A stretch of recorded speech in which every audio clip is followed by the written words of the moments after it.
Ayan, good morning sa inyong lahat mga ka-warriors. Welcome po kayo muli sa aking YouTube channel. Ayan, so ngayon mga ka-warriors, ang atin na naman ipakikita sa inyo, i-share. Ayan, so mayroon tayong sisiw dati na unang pisa, talagang pagkalipat ko sa kulungan, nagpalo yung inahin, nabali yung paa. So ngayon, naka-recover siya, kasi binukod natin siya, talagang inalagaan natin siya mag-isa. Ngayon, malaki na siya, ayan, nasa magto 2 months na siya, kaso babae nga lang. Ayan, so ngayon ang gagawin natin, pagagalain na natin siya.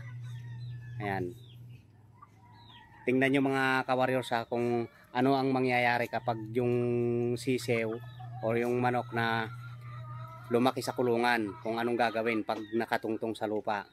Ayan, so ayan mga ka-warriors, ayan, nais ko pala muli magpasalamat ayan, sa ating mga masugid na taga pagsubaybay, ayan, sumusuporta, ayan, na palagi nandyan sa ating mga upload na video, ayan, laging nag-aabang. Ayan, so maraming salamat sa inyong lahat mga ka-warriors. Ayan, kay Marlon Backyard, ayan, ka-warriors, shout out, at saka kay Sir Greg Villanueva, ayan, ng Taal, Batangas.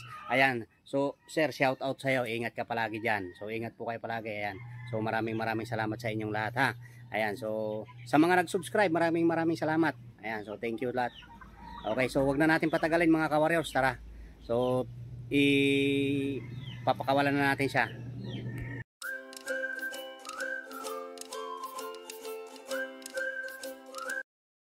So ngayon mga ka-warriors, ito, ayan, ito na siya, oh. Ayan, 2 months na siya. Ayan. Ayan, so malaki na. Ang nabaling paa niya dati ay kaliwa. Ayan, so akala ko nga lalaki siya. Wala nang pag-asa makarecover.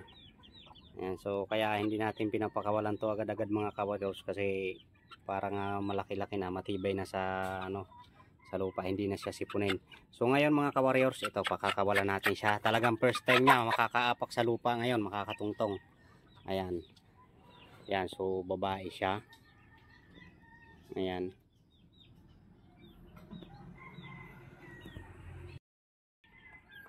So ito na mga ka-warriors. Ayan, pakakawalan natin. Ayan, di ba? Grabe, lilipad-lipad talaga yan kasi first time niya makalaya. Ayan. So tuwa na siya ngayon. Okay. So yan, hanggang sa paglaki mga ka-warriors, diyan na siya sa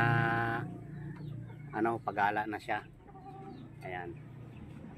So bali yan ang tatay niya, ayan, si Gilmore Hats. Ayan.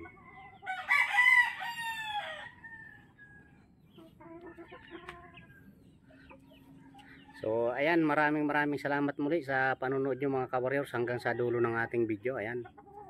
So ingat po kayo palagi and God bless mga ka-warriors.